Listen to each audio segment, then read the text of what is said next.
밤사이 핵심 국제 뉴스만 짚어드리는 아침엔 월드입니다. 오늘도 국제 외교안보 심층 취재를 맡고 있는 안일근 기자 만나보겠습니다.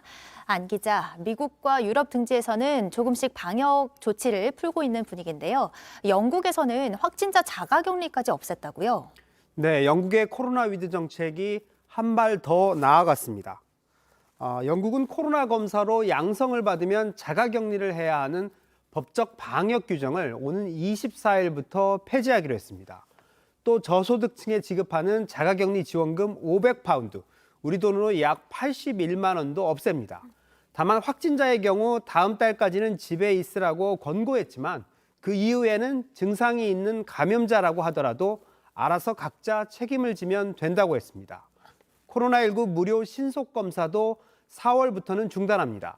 다만 유증상 고령층은 계속 검사를 받을 수 있습니다. 존슨 총리의 말 들어보겠습니다. This virus has not gone away. But because of the efforts we've made as a country over the past 2 years, we can now deal with it in a very different way, moving from government restrictions to personal responsibility. 영국은 이미 지난달 마스크 착용 의무나 방역 패스 등 일부 방역 규정을 이미 폐지를 했는데요.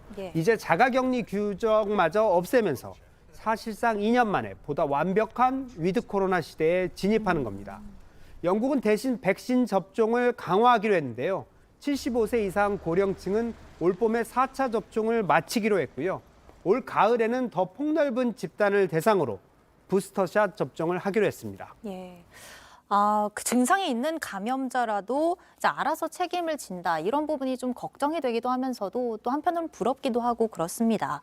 그리고 트럼프 전 대통령은 그 자신이 직접 만든 소셜미디어가 일반 앱스토어에도 이제 등장을 했다고요? 네, 어제 날짜가 미국에서는 대통령의 날인데요. 트럼프 미디어 앤드 테크놀로지 그룹이 만든 트루스 소셜이란 소셜미디어가 어제부터 앱스토어를 통해 배포되고 있습니다. 트럼프 전 대통령이 2024년 대선 출마를 앞두고 일부러 대통령의 날에 맞춰서 출시한 것이란 분석이 나옵니다. 트럼프 전 대통령은 재작년 11월 대선에 패배한 뒤 대선과 의사당 폭동 등에 관한 허위 정보를 퍼뜨리다 트위터와 페이스북 등에서 퇴출당했는데요. 당시 표현의 자유와 언론 탄압이라고 반발했는데 트위터 등 기존의 소셜미디어를 대체하기 위해 만든 게 바로 트루스 소셜입니다.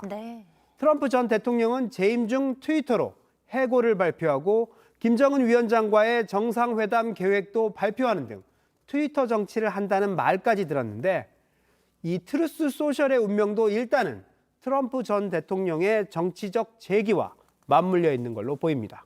네, 마지막으로 올해 들어 두 번째인 것 같아요. 이탈리아 에트나 화산 또 폭발을 했다고요? 네, 유럽의 최대 활화산인데요. 이탈리아 시칠리아 섬에 있는 에트나 화산이 현지 시간 어제 정오쯤 또 분화했습니다. 이달 11일에 이어 올 들어 두 번째고요.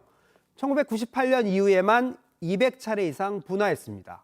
외신 등에 따르면 에트나는 굵은 연기 기둥과 화산재, 자갈을 최대 12km 높이까지 내뿜었습니다.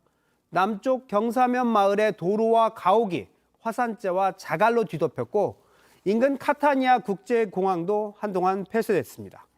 아무쪼록 큰 피해가 없었으면 좋겠습니다. 소식 잘 들었습니다. 지금까지 안일근 기자였습니다.